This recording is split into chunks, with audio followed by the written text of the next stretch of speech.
Good evening, everybody, and welcome to tonight's On the Sofa. We have got a very special edition tonight. We will be talking to a few people who I will let Vic introduce to you regarding the links between dementia and sport. Just a few things before we do start.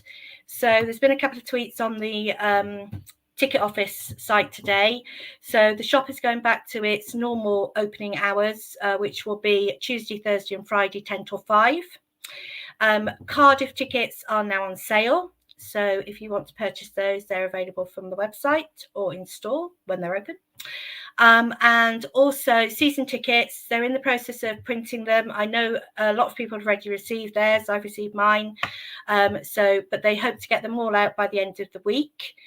Also, if you'd like a digital copy, then that's the time to request via DM on the Twitter, or if you are in store, ask, and they can send it through to you that way. Everybody is being issued with a card this season. Okay. And I think we're ready to go. Oh, one more thing. There is an advisory board tomorrow morning. So Anthony from the Supporters Club will be representing the OSC.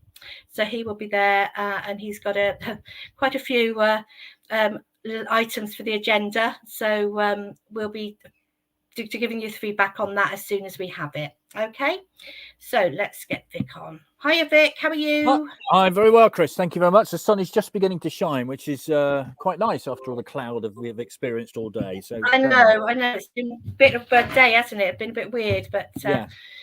So, shall we get everybody on? I think we should. Yes. Okay. So we have John Stiles, and I'll let let Vic introduce you to everybody. We've got Sally Tucker and we've got Ali Willits. Okay, so enjoy. Any questions, please leave in the comments. As I say, every week we will get through as many as we can, but we do get lots, so we can't possibly ask everyone. So we will get through as many as we can. I will be back later, and I will see you soon. Chris, thanks very much indeed. Welcome along to our On the Sofa event. And I'm really, really quite honoured to do this one tonight because it's a very, very important subject. And I'm delighted to welcome former professional footballer John Stiles, who played for Leeds United, Doncaster Rovers, Rochdale, also played for Vancouver Whitecaps, Shamrock Rovers and Gainsborough Trinity. John, a very good evening to you. Evening, Vic. Sally Tucker, who is from Head for Change, and we'll be talking about that organisation and the work that they do. Sally, a very good evening to you. Hi there. Hi, and a friend of this particular On the Sofa and panel, of course, Ali Willits, who is the lead physio for Swindon Town Football Club. Ali, very good evening to you. Good evening. And welcome back to the new season. It's all started again. So there we are. It and sure congratulations on your recent marriage, which we should pass on. Thank you. We were going to be joined by Ricky McFarlane, who's head of sports science at Swindon, but he's been called to an urgent meeting with the manager. So there we are. That's that. John, if I can start with you, if I will, I'm going to mention a book here, which has recently been written by Gina Award and illustrated by Tony Husband, who's the illustrator for Private Eye. And in it, there is a section called John and Nobby's Story. Now, for those who are familiar with your surname will know, if you put Nobby in front of it, many people will connect the two together. Your dad, of course, 1966 World Cup winner Nobby Stiles, sadly was diagnosed with dementia. Can you tell us how that all came about? Yeah, like a lot of the footballers, my dad started with the dementia when he was in about 60, and it was a gradual progression, losing his memory. And it just got worse and worse and worse. And then in 2013, he had a really big dip, which happens to a lot of the players. Chris Sutton's dad was the same, where they start getting really anxious and you can't calm them, and it's dreadful to watch. And from then, it just got worse and worse. And in the end, my dad passed away because he couldn't swallow food anymore. So Dawn Astle spoke to me in about 2016, 2017, and she told me that's Jeff Astle's. Yeah, Dawn Astle. Yeah, he's done a great job. And basically, she told me that my dad had been diagnosed with Alzheimer's and vascular dementia, and she said it probably isn't that. It's probably chronic traumatic encephalopathy, CTE. And as I found out more about it, it seemed to make more and more common sense to me that the thousands of times my dad had headed the ball, it would be the case. So when Dad died, Mum said, we'll donate his brain, because it's the only way to get a bit emotional. So anyway, we donated his brain, and sure enough, it was riddled with CTE, absolutely riddled. And we know definitively that's what killed him. And out of my dad's two great teams, 50 to 60% of the outfield players got dementia, early onset dementia. So to me, it's no coincidence. It's not rocket science. I know they'll say we need more research, but it's blatantly obvious. You bang your head 50, 60, 70,000 times over the years. The tau protein breaks off, goes into clumps, settles on the brain, and then destroys it. And I believe there's thousands, and I still think it's happening now. I think it's still going on now. Not one footballer, as far as I'm aware, has ever been given any literature on dementia, and in particular CTE. And I believe the players now should have make an informed decision that there is this massive risk. So well, we'll get on to some paperwork that you tried to hand out a little later, and the resistance that you faced. More from you in a minute, John. But Sally, you're from Head for Change. You and John have been quite involved together in terms of this campaigning that's been going on. Tell us about your campaign. Well, we're a charity that we set up about 18 months ago. There's three of us who founded the charity. We're all family members of sports people who are suffering from dementia. Two footballers and one rugby player who was diagnosed at the age of 41 with a neurodegenerative disease. And basically, similar to John, we have just through personal experience been come in contact with more and more people who in the sporting and footballing community in particular, who have been diagnosed with dementia. And this is on the back of a study which happened about 3 or 4 years ago in Scotland, which looked at a group of Scottish professional footballers and found that they were 3.5 times more likely to suffer from dementia than the general population. And in an even more recent study, which is broken down what positions those players play, they found that players in positions where they were more likely to head the ball more, so in the defence position and forwards, they had a higher incidence of neurodegenerative disease. So when we would say neurodegenerative disease, we mean things like dementia, motor neuron disease. And so that's pretty striking evidence to suggest a link between repetitive head injury and dementia. And certainly from our personal experience, that is what we have come across amongst the people that we know. And so we set up our charity with 3 aims. The first aim is to try and help to provide support for families who are suffering from this illness. In particular, this group of people, because they tend to be very fit and healthy into old age. It means that the disease tends to last for a longer period of time. Most people diagnosed with dementia are much older, in their 80s, late 70s, whereas people with sports-related dementia tend to be diagnosed in their 50s, 60s. And so the period of the illness is really prolonged. And so we have a support group, a virtual support group that we set up where we meet fortnightly, where family members can just talk about their experiences, because it can be a really isolating experience, particularly for partners who are looking after, their husband or wives who are suffering from this. We've also very involved in research. We've linked up with the team who have actually done this research in Scotland, and we're closely involved in a big collaborative research group with doing work in the US as well on NFL players, to try and understand the disease process a bit more in a way that's independent from the sports governing bodies, because some of the research that's been done in this area has been funded and governed by the sporting governing bodies, and therefore it doesn't make it independent from their influence necessarily. And then the third aspect is that we've been looking into education, and that's something that I think John's been working on as well. alongside us, we're hoping to work with the FA and the Premier League to come up with an education programme so that footballers who are going into play understand what the risks are that they're taking. And hopefully we can move forward to creating a game that is a bit safer, knowing what the risks are. Ali, you're obviously involved with a professional football club right now. You were called upon after about 10 minutes at Melksham on Saturday, if I remember rightly. Yes. There was a head injury, was there not? There was. So how are things at the moment in terms of treating head injuries, all that kind of thing?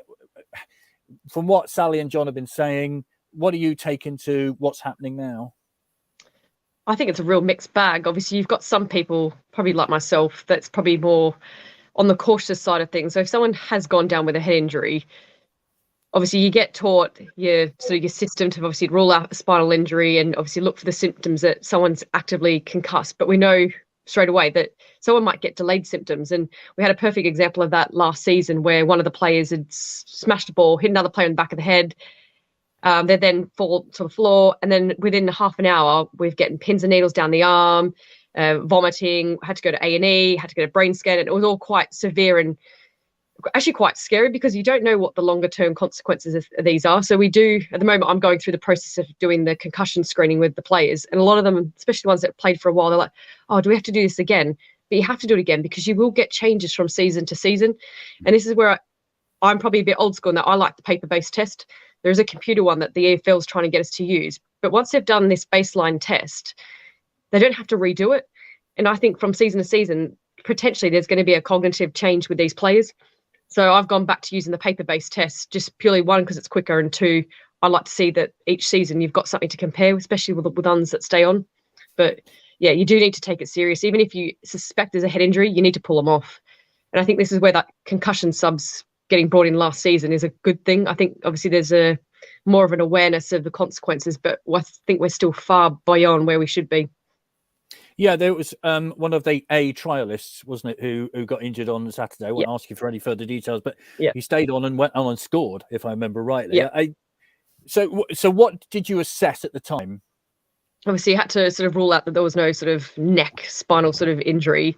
Obviously, we've got these what called the Maddox questions. So the 5 questions to sort of ask about the whereabouts, but they can get tricky because obviously it was the first friendly, and one of the questions is asked, who did you play last and what was the score? Well, we didn't have a game. So you kind of had to shorten those questions down to something that was a bit more, and it could have been too obvious. Some people already know what day of the week it is and where they are. But as I said, you can get these delayed onsets. So I need to obviously make sure that he was alert, and obviously I saw what had happened. He didn't look like he fell without any sort of conscious state. So just sort of checking their alertness and their ability to continue. Obviously, he had a bit of an egg even when I ran on the pitch on the back of his head. So it's a bit of a tricky one. You just got to keep monitoring them just to make sure that there's no sort of changes in behaviour, not becoming aggravated by any sort of behaviour on the pitch or running in the wrong direction or anything like that. Yeah, lovely. This is from Rich. I love Nobby Stiles. It's a lovely chap. And thanks, John, Sally and Ali for coming on tonight, because this really is a very important subject. John, when you were a professional, I mean, obviously with your dad being a player, were you aware of any of the dangers? Did you think about any of the dangers, or did you just play the game? How was it? Totally oblivious. No idea. And I think that Ali's obviously doing a great job there, but it's a very, very difficult job assessing somebody that quickly. The biggest thing of all for me is I look back now, Chris Sutton and I have communicated a lot. And if I'd have got the information that I have now, I would probably still have been a footballer, but I wouldn't have headed the ball anywhere near as much in training. And it's the training, it's the asymptomatic impacts that are they're as dangerous, if not as more dangerous, than the heavy concussions that you get with a blow, and to sort of somebody's head or whatever. And it's the training that's the deadly part. And like I used to go and play head tennis with my pals, No idea. At least if I'd known. And Chris Sutton said exactly the same. Chris, one of his big things was heading the ball, and glancing it and what have you. And he practiced every day. There's no way he may still have been a footballer, but he wouldn't have done anything like the heading that he did in training, because it's not the matches where the damage is done, really. It's the training. The bang, bang, bang. I mean, I worked it out that my dad must have headed the ball 70,000 times. I'm an ex-player, and I speak to a lot of ex-players because I'm campaigning, and it doesn't matter whether they're big names or not, but a lot of them are terrified. Recently, I spoke to a number of them, and they've said to me, John, I think I'm starting with it. And it's a very scary situation. Joking aside, if I can't finish my crosswords, you're testing yourself all the time. And this is the big thing that we've got to get the message out to the players. Then they can make their own decisions. But I think Ali's situation where she has to come on and assess that quickly. And the thing is, it's not easy because the players don't want to come off. The players will say, I want to stay on and play well. You know, it's very difficult. So, no, I was completely oblivious. I wish I had known. I may not be as worried as I am now. Completely, utterly oblivious. But the worrying thing is for me, I think the players are still as oblivious as I was. And we know, Sally and I, we know what's out there. So it's worrying. It's very interesting, Sally, isn't it? Because many might remember that Alan Shearer did a documentary a few years back in which he did a lot of tests, and he obviously showed his concern that maybe in later life he might develop one or two of these symptoms. And what you need, I guess, is people like that, high-profile footballers, to come out and start talking about it. Yeah, absolutely. And I just wanted to go back to what Ali was saying about concussion, because there's two issues with it, really. There's concussion in sport, and then there's repetitive head injury where you don't get any symptoms, but you're doing it so many times that it's potentially dangerous. And there's so many difficulties in diagnosing concussion, as Ali mentioned, because assessing it within a couple of minutes of it happening on the pitch doesn't necessarily tell you everything that you need to know about how serious that head injury was. And one of the things that can happen after you've had a concussion, you can develop something called second impact syndrome, which is where you're not really your brain's not functioning perfectly after you've had a head injury, and you're more susceptible to a second head injury after that, which can cause more significant damage because of the chemicals that have kind of been released in the brain during that first injury. So that's one thing, and obviously that's a kind of serious thing that you can assess at the side of the pitch, or that we're trying to learn more about assessing at the side of the pitch. And then the other thing, as John mentioned, is the repetitive smaller head injuries, which come from heading the ball. And we've estimated from our family members that if you count the number of times you head a ball in training practice and in matches, you're talking somewhere between 60 and 80,000 times in a lifetime. Now, if you flicked your arm 80,000 times in your lifetime, you'd cause some damage to your arm. So it's reasonable to expect that you might cause some damage to your brain if you're doing that.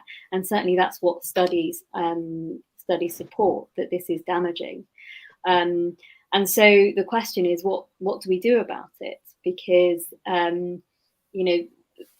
there's the extreme end of the spectrum of, well, do we need players to head the ball at all? Should we reduce the number of headers that people do? Should we reduce the heading that occurs from a distance and make any short distance heading? Or should we just allow it to be a risk that people take knowingly in playing the sport? And that's a really difficult question to answer. Yeah, I've got lots of questions coming in, so bear with me. I'll read them out as they come in. Hello, Andrew. Hiya. Hi, all. So humble to listen to your experiences. Rugby and cricket seems to be reacting positively to this with the use of HIAs and substitution. Would it be fair to say that football needs to be more so? James says, hello, James. With women's football getting bigger and better, it is also prevalent in women's football. Steve says, young kids aren't supposed to head the ball now in training. However, when they get a bit older, they are encouraged to head the ball. Parents applaud when they do it. Balls are lighter now, but is that enough? Should helmets be introduced or heading stopped altogether? It will change the game. And similar question from Malcolm. Does the panel think the risk of heading the ball is less these days with the lighter balls in use? If I go through one or two of those with you, Ali, I was at recently a cricket match where Craig Overton was batting. Jamie Overton was bowling. He hit Craig Overton on the head.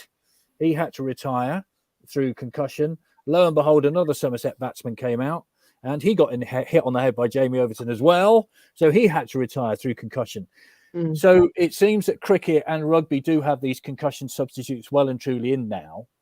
Will we see that more and more with football, do you think? I think so. Obviously, there's still a lot to sort of consider with it. Do you need a neutral person like a doctor that sits for both sides to go on to assess and make that call rather than a physio? Because obviously we've got in our ear, the coaches, you need to get up, they need to keep going. And obviously, if they're a key player, are you going to get swayed slightly because there's an emotional element towards the game? And obviously the player wants to continue. And I've been in situations where I think it was Brett Pittman the year before, within the first couple of minutes, he wouldn't even let me assess him properly, was up and on the sideline because he wanted to continue. And it's really difficult when you're trying to slow someone down, not trying to be obstructive, because you don't obviously want to get the stick from your sideline. But because this person's got up and moving, everyone thinks that they're okay. But as Sally was saying before, there is a difference between head injury and concussion. And you could, with the Brett Pittman situation, you could question whether or not that was being a combative sort of behaviour, and start to question, is there an element where he has had, he's quite a senior player now, has he had multiple sort of head injuries over the years that he's now sort of got this delayed onset where he's a bit more reactive to any sort of head knock? And I don't think you necessarily can go off the speed of which someone's hit someone, because we had an incident with Jordan Lyden where he's basically headbutt another player in the back of the head. And everyone's questioning me, well, why isn't he concussed? But I think it's that preparation towards heading the ball. And it's to go back to kids, if they're not sort of practicing it, then are they developing the correct technique to be able to do it in the men's game? Or do we just need to scrap it completely because there's longer term consequences? If you start too young, you're adding these tens of thousands of extra microscopic trauma to the brain. So it is an interesting topic of, where do we go? Because it will change the game completely if we take out heading. But I do see the other side of it, which is now the longer term consequences. Yeah, I was going to bring up women's football with you, Ali, because your family's involved with women's football. Yes. And it is getting bigger and better. And in terms of, the pace is getting quicker and quicker. I mean, where would you put that with women's football? Do they have lessons to learn as well? Oh, massively, because I don't know if this is actually true, but I think the women get a lot more concussion than what men do. And whether that's to do part with the physique or also how they play the ball. I don't really want to the men tend to keep the ball more on the floor because their technical skills, or is it, just a musculature thing as well, that they've got better strength in that sort of upper body neck region, that you're sort of protecting the head and the brain a little bit more. I think the women's game is still a little bit far behind, as in, they don't have the properly trained staff members to cover all games, where the men's, especially with the academy, there's regulation that you have to have a physio or a sports therapist pitch side. Well, with a women's game, it's not really, unless you get to those higher tiers, it's not really regulated like that. So I think there's a lot to learn on both sides, really. Okay, fair enough. Many more. Yeah, John, I just get a few more comments in. Kevin says, do we have a system like in rugby union where if a player is suspected of concussion, they're taken off the pitch to be assessed and a temporary sub is able to come onto the pitch? If that player is deemed okay, then they can come back onto the pitch and the sub back on the bench. If not okay, then the sub stays on. I think that's fair to say. That happens in cricket now. Alan says, I believe the rule as a youth coach myself is no heading in training and the foundation stages, and gradually introduced from age 12 up to under 16s. Okay, John, what were you going to say? And then I'm going to ask you a little bit more about your dad's story, because as I've mentioned in the book, you talk, it's really, you get an idea of the effect of this on your dad. So if you just want to pick up on what you were going to say, and then we'll talk about your dad a bit. It's just something that Sally and I encounter all the time, and that's the balls nowadays are lighter. It isn't true. The balls weigh the same as they always have them. They weigh between 14 and 16 ounces. But the old balls used to get wet, so obviously they became heavier. But these balls nowadays don't get wet, but they travel faster. Now, Willie Stewart, I'll be very quick. Willie Stewart told me about a study they did in Sweden where they had a group of players doing heading and a group of players doing normal training. In the players who were doing the heading with the modern day balls, afterwards, they found brain protein in the blood. So this is still here. So to say that they're right, when the balls were old, they got heavy, but the balls nowadays are still doing damage, and your brain's a blancmange, and every time it hits it, it does damage. So I just wanted to make that clear. So please, if you've got your kids, well, anybody, just bear that in mind. It's very, very important that the balls are still heavy enough. They're the weight of a boxing glove, essentially. It's coming out there. I was going to bring in the phrase punch drunk, because as we know, that used to be a phrase used on boxers many, many years ago. Yes. I mean, is it a similar effect? I think Sally's better qualified than me, but I think it's virtually the same. I think it's virtually the same disease. So maybe Sally wants to talk about that. But with regards to my dad, we're the same as every other family who have a family member who had a family member with dementia. It's a horrific disease. The person you love disappears. Unfortunately, it's not treated the same as other diseases. Like if you had a brain tumor or something like that, you'd be treated differently. But because you got dementia, essentially what dementia is a terminal brain illness. And that's what it is. And you watch the person disappear. With my dad, it was particularly upsetting because this strong man, he was a good man. We lost him a long time before he died. And it was horrific. And it's not just because my dad was fat.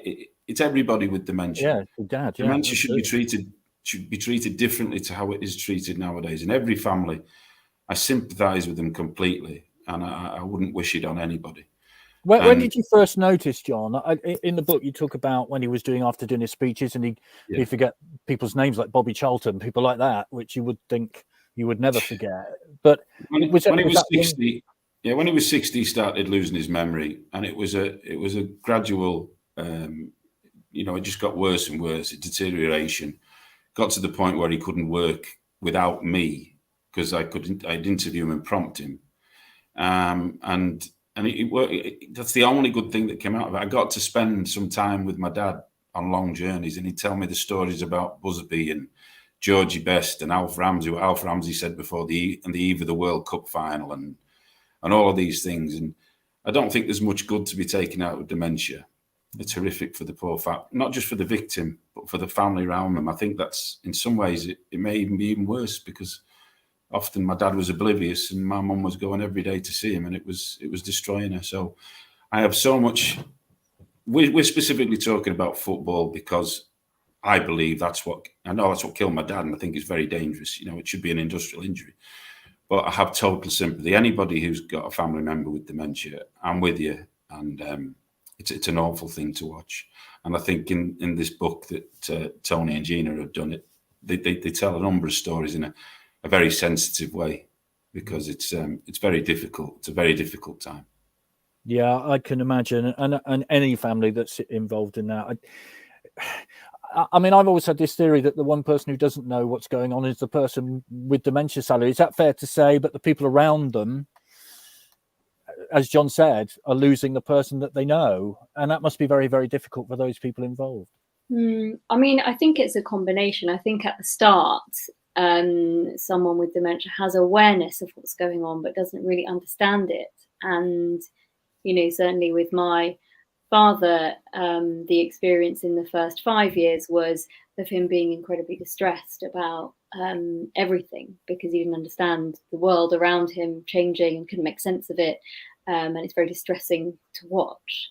And then I think as it progresses, you get to a stage where they become less aware and less distressed with the surroundings. But as we mentioned before, sports people in this situation tend to get diagnosed in their 60s when they should be fit and healthy and maybe have another 20 or 30 years of their lives to live. And so physically, they're still very, very fit and healthy. So, experiencing this illness for 15 years or more, it's very difficult for a family, because you're watching someone that you've loved and you've known for years become somebody completely different and become very dependent and in every way, psychologically, physically, financially, and it is, as John mentioned, it's a tragedy.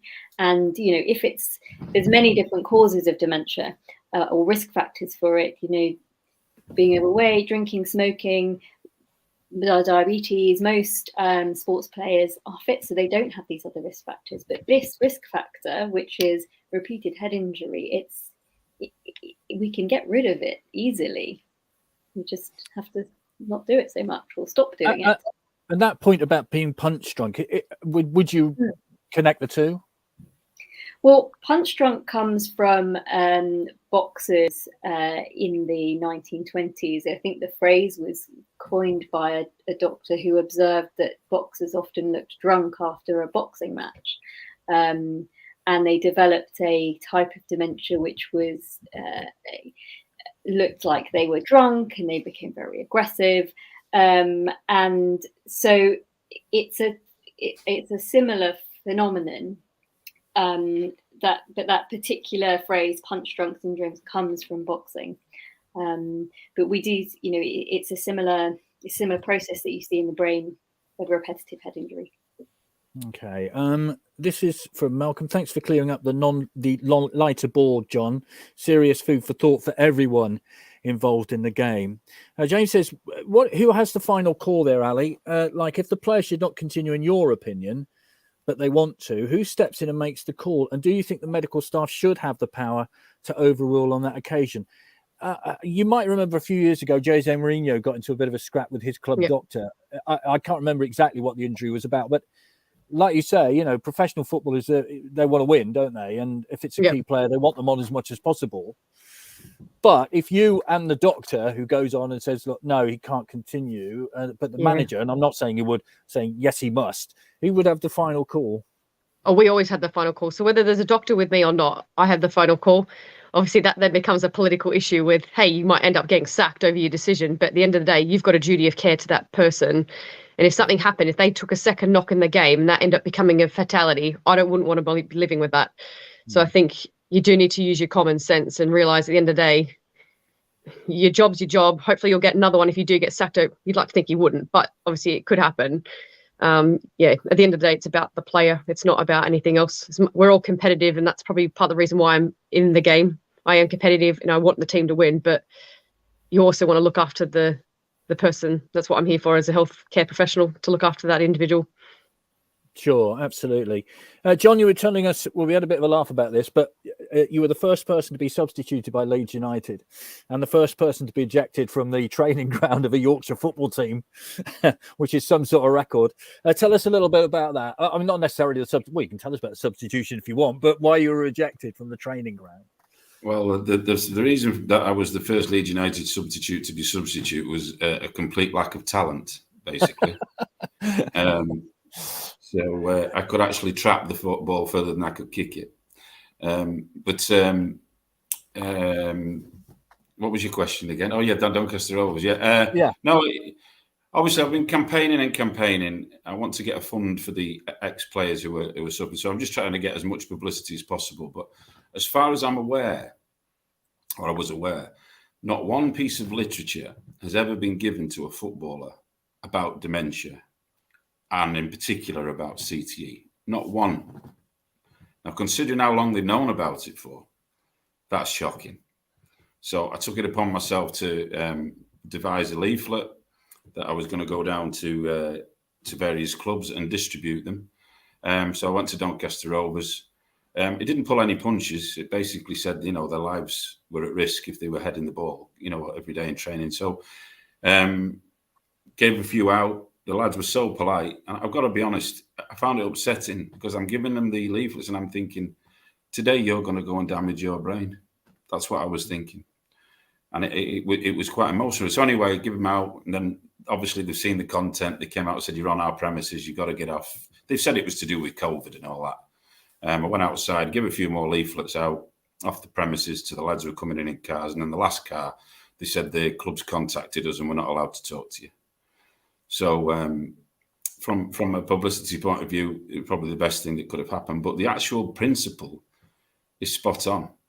I honestly believe if you went to Harry Kane or you went to Kyle Walker or Raheem Sterling and you said, what is CTE? I don't think they'd have a clue. And that's not right. So that's basically why I did it. What about that, Ali? Is any literature given out? No. An interesting, I was just obviously with John speaking, thinking, gosh, imagine if I sort of get, what would the club's response and reaction be to that? How would the manager react to you basically saying that their players shouldn't be doing something? Yeah, it's an interesting one. And I don't know whether or not that needs to sort of feed down from like a PFA, FA, EFL, sort of needs to trickle down like it does with, you know, the drugs in sport and all those other bits and pieces that we do get leaflets for and the players obviously get given. It's difficult because you could be the one that starts to stir the pot, but then as much as it's good for everyone else, it's then not necessarily good for you and your career and your, and it sounds really selfish because obviously there's a part where you need to sort of look after yourself and you want to look after the others, but there's a bigger consequence to that. And I feel that it needs to sort of come from the high being. As much as I like to be that person that would sort of lead that talk, it could also mean that you end up losing your job, much like you did, John, getting kicked off. You'd end up being that pot stirrer, and it's a really difficult ethical decision because, you know, you do read about these things. And I think something that sticks in my mind from a younger age is that Concussion film that Will Smith was in, and they're sort of like doing all that sort of microscopic investigation into these people that became alcoholics. And I just don't think there's enough media output onto what the actual consequences of playing football long term, and whether or not it's a generational thing that we're starting to see now within the game, or with, you know, the use of social media and everything else that we have these days to try and get information across to people, that we're becoming a bit more aware of the consequences. Yeah, it's a difficult one, Sally, isn't it? And I just got another message here. Hello, Joe. Both my grandmothers had dementia. My lovely dad was diagnosed with vascular dementia, age 70, died 73, 7 years ago. My husband has dementia now. I've read Tony and Gina's book. Very insightful. Thank you very much, Dee, for that. What about the organisations at the top of the game, Sally? How are they with this? Well, we've had a number of meetings with representatives at the FA, the PFL, EFL, Premier League, and I'm sure John will talk about that as well. John's been at many of them with us, and we are making headway in the UK, pardon the pun, in terms of people recognising that this may be an issue. In terms of football in other countries, we are ahead of the game. We, for example, we had a meeting with the FA recently with Charlotte Cowie, who is the Chief Medical Officer of the FA, and she was asked the direct question, do you think heading is bad for you? And she said, yes, I think it probably is, which is the most receptive and open anyone has been to that, or most direct anyone's been in answering that question. So now we've got acceptance at that level. The question is, what do we do next? And I think, like Ali was saying, this is something that obviously as a medical professional, you want to put the person in front of your health first. So if you're the Chief Medical Officer of the FA, the person that you should be caring about is the player. But that's in the context of the game and the sport and the restrictions that are on those people in terms of being able to make changes. So the FA advised that players should only be doing 10 headers a week. That's not really based on any particular evidence. It's just with the idea that let's just try and reduce the amount of heading that people are doing where we get more information. Now, you could argue that that's not enough, which I would argue it's probably not enough, because 10 headers a week is still a lot. But there's some acceptance, but we've still got a long way to go. The PFA, for example, are not offering any support at all to families financially, which is devastating, obviously, because if you're dealing with someone who's had to give up work in their late 50s and you're having to support their care costs for, for 20 years, that's financially devastating. So that's a big issue for us, and we're really trying to campaign alongside John to set up a fund for families, because we're also talking about footballers who didn't earn millions from playing football. Yeah. Footballers in their 70s and 80s, when you actually had to have another career afterwards, you know, and it was a day job and it paid you, but you know, it didn't set you up for life. And then, you know, when we spoke to the FA about it and we said, you know, like, where do we go from here? Because we need to make some changes. They said, well, you know, if we really want to look at changing the rules, we've got to go to FIFA, and we've got to get the world involved in this conversation. And so, you know, it's little things like this today, and it's the work that John's doing, and you know, the work that we're trying to do, and you know, trying to raise awareness amongst people, and also trying to change a culture, because I think, you know, as we've heard here, you know, people think that it's the old balls that are the issue, but actually we know that the current balls travel faster and give you the same kind of head impact. Interestingly, we were talking about head impacts earlier, and there's been some studies, particularly in the US, in young soccer players, where they got them to wear helmets that measure the G-force of head injuries, or head impact, sorry. And they found head impacts of up to 100 G, which is what you get from a car accident, you know, from heading a ball from a goal kick. So, you know, we're talking about high velocity impacts here, which don't necessarily make you concussed, but significant, really significant.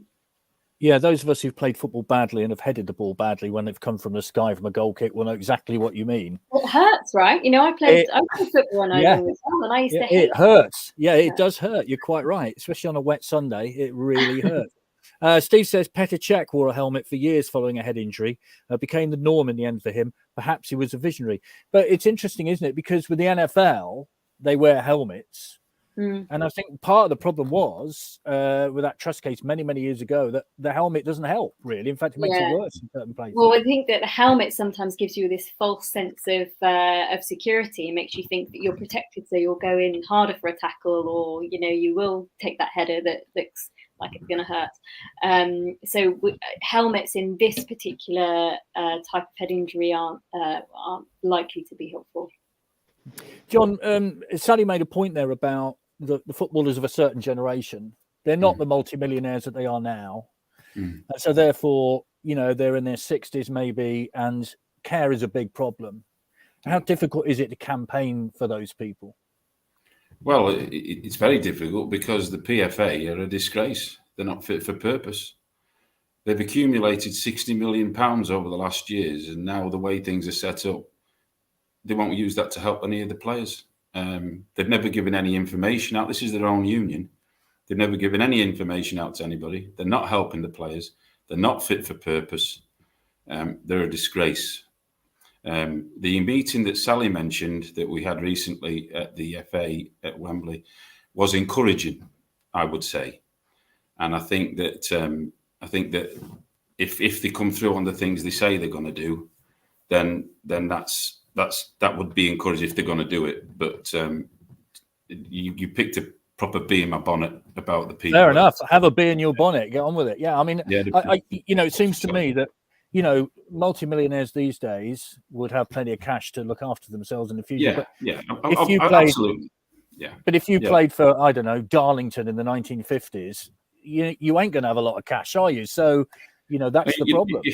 You're not going to have a lot of cash. At the end of the day, there's billions of pounds in football, billions, and it wouldn't take a lot to make sure. I mean, the PFA have actually said they won't cover long-term healthcare costs. Well, that's where they really need the help, you know.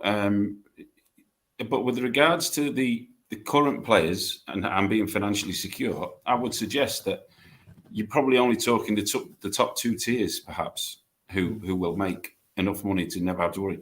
But at the end of the day, the principle's the same. And we've got to get help, but the principle's the same. No matter how much money you've got, you can't get a new brain.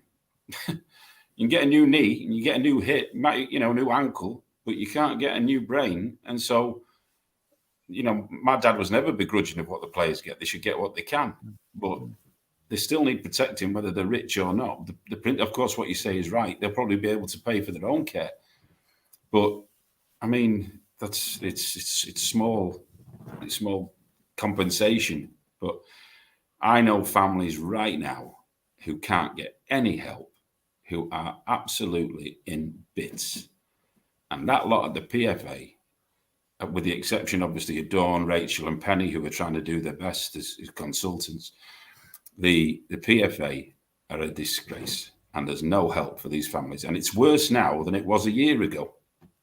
Well, I'd very much like to get somebody from the PFA on to talk about this at some point and ask them why they're not helping people that you've mentioned, because it would be very interesting to hear what they have to say. Ali, in terms of, I mean, you know, footballers are footballers. They get on and they have their daily lives, and we all know that. They go to training, they play their football, whatever it is. Do they think about this, or do they not concern themselves at all with it? I personally don't think they concern themselves about it at all. I do think, from like watching a coaching sort of perspective, we don't have sessions that are like purely on heading, for example. Obviously, sometimes it might be incorporated into a small-sided game or something, but there's nothing specifically where I do kind of remember back years ago, there might be drills that were specifically just for heading the ball, particularly with academy lads. And obviously that's now been scrapped. But I can't say over the last couple of seasons I've noted our management having specific heading drills. And I don't know whether or not they've thought about this, like as far as a coach's perspective. Maybe they've been an ex-pro, or they've seen some literature themselves that they think there's no need for it.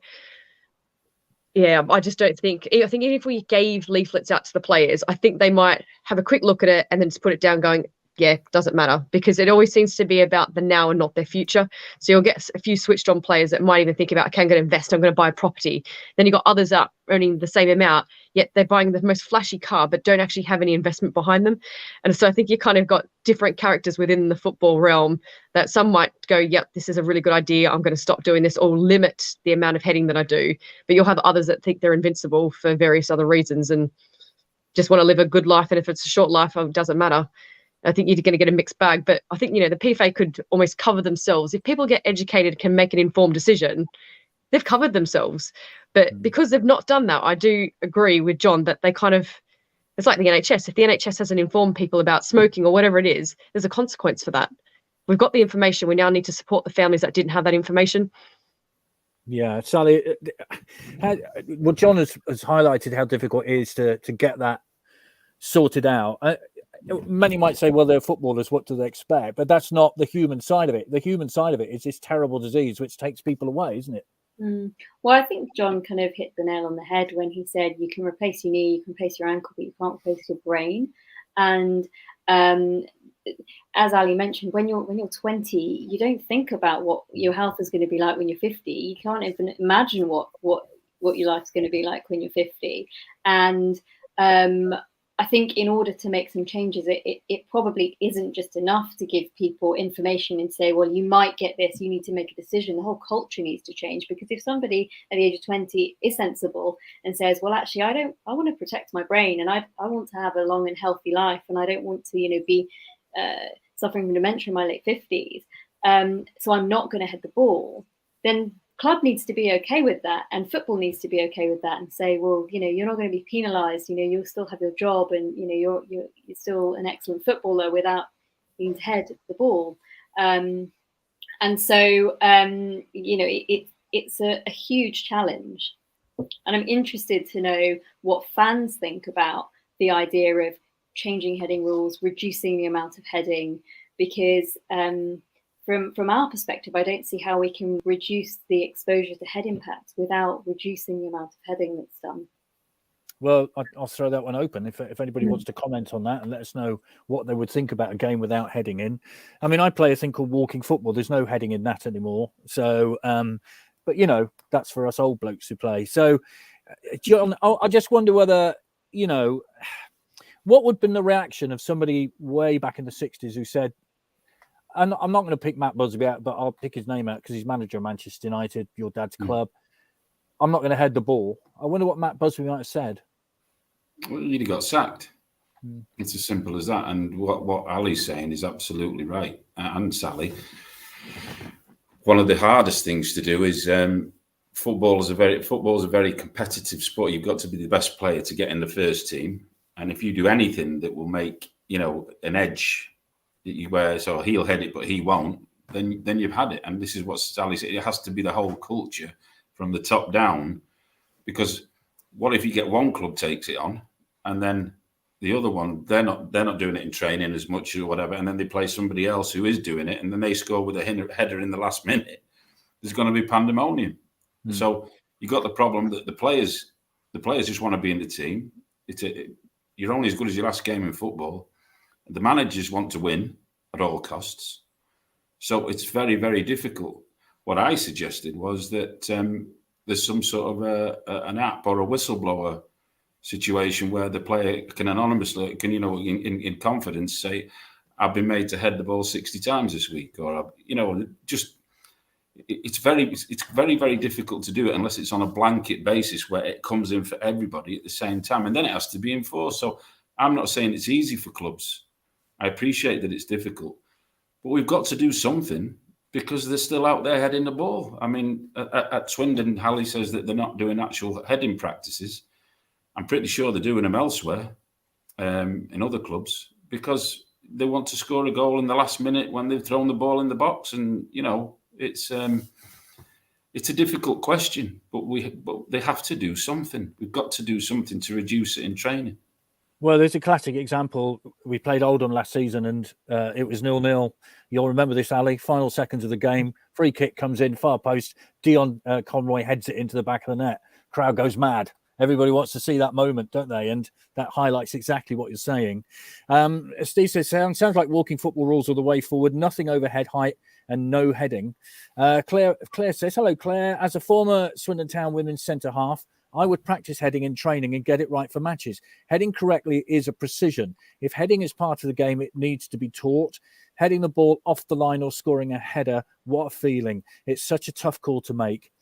James says, my worry is World Cup final and your team are 1-0 up in the 90th minute. You're defending a corner. I don't see a player backing out of a header off the line. I 100% agree something needs to be done, but I can see it not. Can I see it happening? Unfortunately not. And Gareth says, how would you incorporate this into football? For example, if a striker goes up for a ball, is the defender just going to let him head it? It's the same with putting a limit on the amount of headers. And I like a game without heading because I feel comfortable watching it. Watching it now makes me scared.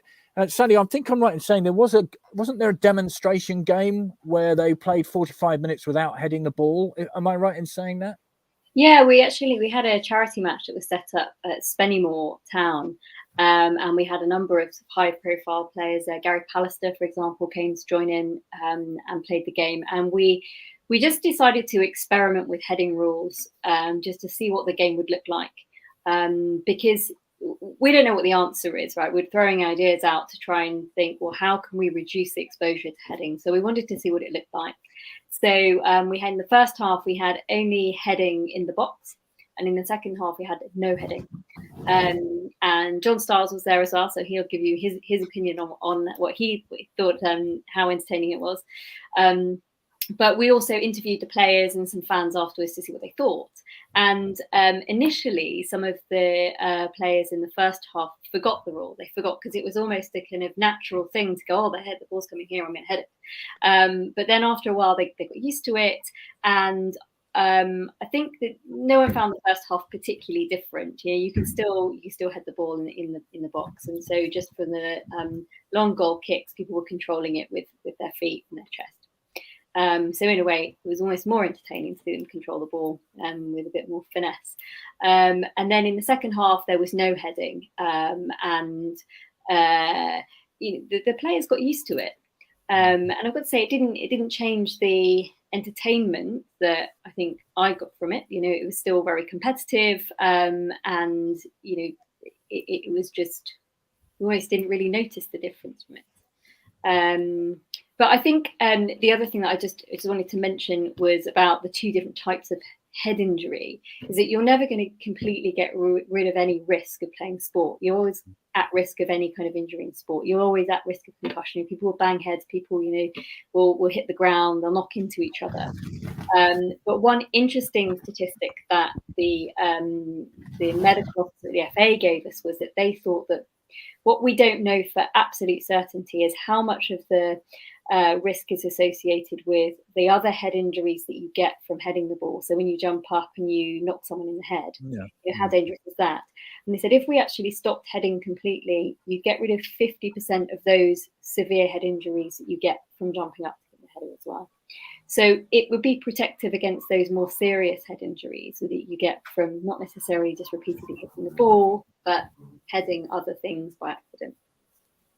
What about that, John? That game, how entertaining was it? And how different was it? I mean, we're all used to playing games where the ball, if it goes above head height, the referee blows whistle, free kick, blah, blah, blah. What about a normal game of football? How entertaining was it without it? Yeah, I think it was interesting, particularly in the first half, and they seemed to adapt quickly. But I have to say, and I don't think this is head for changes stance. I'm not saying anyway, ban heading. I'm not saying that at all. Football's a business and it has to be attractive, or else it won't attract the fans, and then you've got no money, so you don't have a sport. It's a professional sport. So I'm not saying ban heading, but when I think this ban on once you get over 12, they can head the ball. I don't think that's right either. They're talking about sponge balls and all the rest of it, but I'm a football fan, and there's nothing better. Somebody goes down the wing and they cross it and he comes in diving header, it's a goal, it's great. They're grown men, and then they can make their own decision. But I was never given an option as a player. I wasn't given a choice, and I wasn't informed. Now, if they're informed and we say, right, you're 4 or 5 times more likely to get early onset dementia, we've told you now, there's the facts, and they want to do it, then that's up to them, because they know. But they don't know. They really don't know. And that's, I got an abusive phone call because one of the programs they put out, it looks like you're trying to stop heading off. I'm not saying that. What I'm saying is I would have liked to have known, and I want these lads to know, because I've seen what happens, and it could happen to me. I've got a really good chance, So this is why we're campaigning so vehemently. It's there. It's dangerous, but then they can make their own choices, and I think that's really important. Well, getting more comments in. Anne says, maybe sometime in the future, heading the ball will be a foul like handball. Hello, Alan. Stopping headers may well result in teams playing football the way it should be played, on the floor. That's one possibility, isn't it? People actually playing the ball on the floor. Ali, as a medical professional, where do you see this going? I mean, you are involved in the game right now. You're in the thick of it, aren't you? Do you see a change, or don't you see a change? I'm going to say I don't see a change. But definitely, obviously, as soon as they brought in the rules of the academy, the club had no option. Obviously, the training has to change slightly. But I think, you've got still a lot of old school players. We've still got these dinosaur era coaches, when we had like John Sheridan and the likes of them, that encourage a certain style of football, which probably encourages a lot more heading of the ball than obviously keeping it on the floor.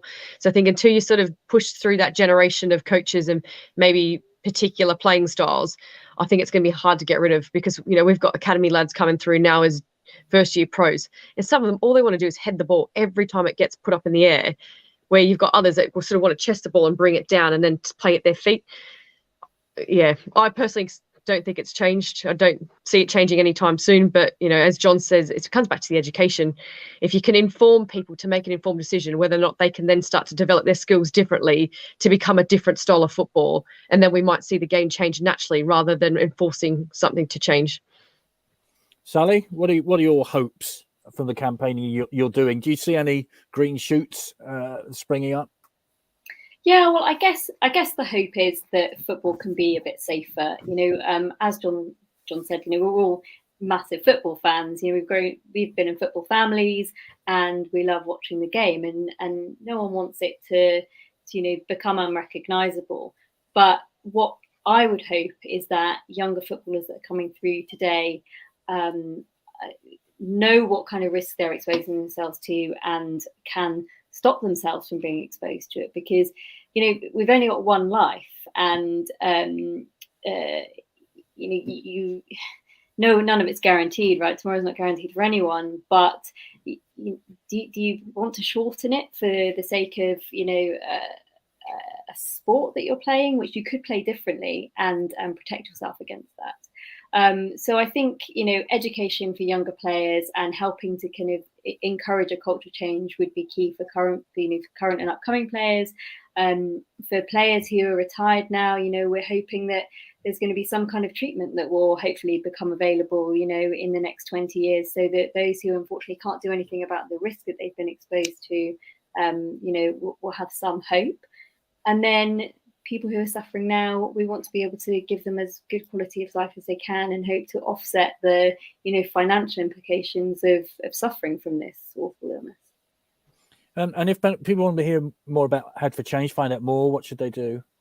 Well, we've got a website, headforchange.org, and they can contact us. We're on Twitter, we're on Instagram, we're on all of the socials. So we'd be very happy to speak to anyone if they have any questions. John, I'm guessing you're going to continue to campaign on this. I don't think you're the sort of person who might give up somehow. I kind of get that impression. But I would like to talk about your dad just for a little bit. I mean, this is an extraordinary man, isn't it? And one of 11 men to win a World Cup for England. To be the son of somebody like that is an extraordinary, wonderful thing to be, I would imagine. But first and foremost, he's your dad, isn't he? Well, my dad won a lot of things, and I'm very proud of him. But his dementia was football induced, and there's hundreds, if not thousands, of other families out there. And he's no different to them. To us, football was left at the door. We didn't even know how popular Dad was until he passed away. We really didn't. And he was our dad, very humble man, very modest man, like so many others. And I won't stop, because I know that how bad things are for these families who are getting no help. And I won't be stopping. And there's no chance. I could just like to say that the happiest part of this chat, and I don't make light of it, I can't wait to tell Shez that he's a dinosaur, Ali. He's a friend of mine. I played with him at Leeds. but I would just like to say that I think the way Ali talks is great. It's nice to know that somebody's involved helping the players. I'm grateful for you putting us on here tonight. And I hope people find it informative. But we really, really, really have to get this fund sorted for these players' families who are in bits financially. They're being destroyed, and that's on top of watching somebody pass away. And we need to inform the players, but there is this real need, and it's not right that your job, the illness that your job caused, they're not looking after them. So this is something that really, really has to be addressed. Claire says, would anyone dare tell Sean Taylor not to head a football? For those who don't know, a legendary Swindon Town footballer, centre half, would literally head a brick wall. It's that simple, really. An extraordinary player. I just remember, John, that many people will point to this, but that photograph of your dad dancing on the Jules Rimet trip, I mean, that you must have a photograph of that in your house. I mean, it's an extraordinary moment in football history, isn't it? But believe it or not, I don't. I have pictures of my dad. If you'd walked into my dad's house, Vic, you would never have known he was a footballer. He had one picture of the 66 squad. It's great. They're all in suits. And he had one picture, and it was a great picture. But that's just not the way it was in our family. It was his job. And like I said, when he passed away, I have to say that the outpouring, it helped us with our in our grieving process, because we honestly didn't have a clue, what it meant to so many people, that little jig. And of course, when my dad played in the World Cup, there was a campaign to get him out of the team for a while. Alf Ramsey stuck by him, didn't drop him. And then the rest was history. And it all turned around. It wasn't, it all turned around, and everybody remembers him dancing with the World Cup. And one of the best things about my dad was we'd go and do dinners together. He would sign everybody's autograph, have a photograph with everybody. And they always asked him the same question, Vic. They'd always say, Nobby, do you know where I was when you did your dance with the World Cup? as if he'd know, but they all wanted to tell him where they were, and he listened to every one of them. And it was wonderful. Yeah, amazing. And for those of us who are old enough to sit in front, I was sat in front of a black and white telly watching it in my kitchen. So there we are. Mark says your dad was a legend. Well, absolutely, and still is a legend. I think it's fair to say. Incredible. Thank you all so very much, John. If people want to find out more about your work, where should they go to? I don't have a website. I'm pretty easy to find on the, if they go on the internet or whatever. And anybody wants to contact me, they can. I'll talk to, and if there's any family suffering with dementia, I'm happy to talk to anybody if I can be of any help to anyone. Not just the football, but I'm pretty easy to find. You can't forget this face. So they can find me, I'm sure, by a number of ways. Well, I'm delighted that you've come on tonight. Thank you so much. And there was a little tear in my eye when you were just talking about your dad there. Malcolm says, as a 17-year-old watching the World Cup final, I'll never forget Nobby's victory jig holding the cup. God bless him. Nobby Stiles has left us with special memories. Thank you. Have you got his glasses? Because Nobby was very famously short-sighted, wasn't he? He was virtually blind. Yeah. Just a nice little story was that my mum had said to him, you know, afterwards, if you meet the Queen, you know, make sure you put your teeth in. But he forgot, and they were in Ian Callaghan's suit pocket. But no, I'm extremely proud of my dad, not just for this football, but for the man that he was. Yeah, so you should be, and so should all people involved with the football who have people affected by this within their family. Sally, thank you so much for your help this evening, and Ali, thank you so much too, as well. That's You're right. still in as I said before, you're still in the thick of it. So maybe this message might have helped you a little bit tonight as well. So thank you very much, Chris. Thank you. I think that's just about us wrapped up for tonight. But incredible, and as I've said, hearing about Nobby Stiles has brought a little tear to the eye, I think. It has, yes. Wasn't of that generation, I don't think, to know much about him, but I certainly know the name and some of the history. So, but yes, thank you very much, everybody. It's been a privilege to have you on, and good luck in everything that you do. And of course, if we can help as a supporters club, please do not hesitate in contacting us. So if we can put any messages out for you or anything, please let us know. So brilliant. Thank you very much. Thank you. Thank you. No problem. So that's all for tonight. Thank you very much. I hope that you've enjoyed it and you're more aware now of the issues and the education that is needed.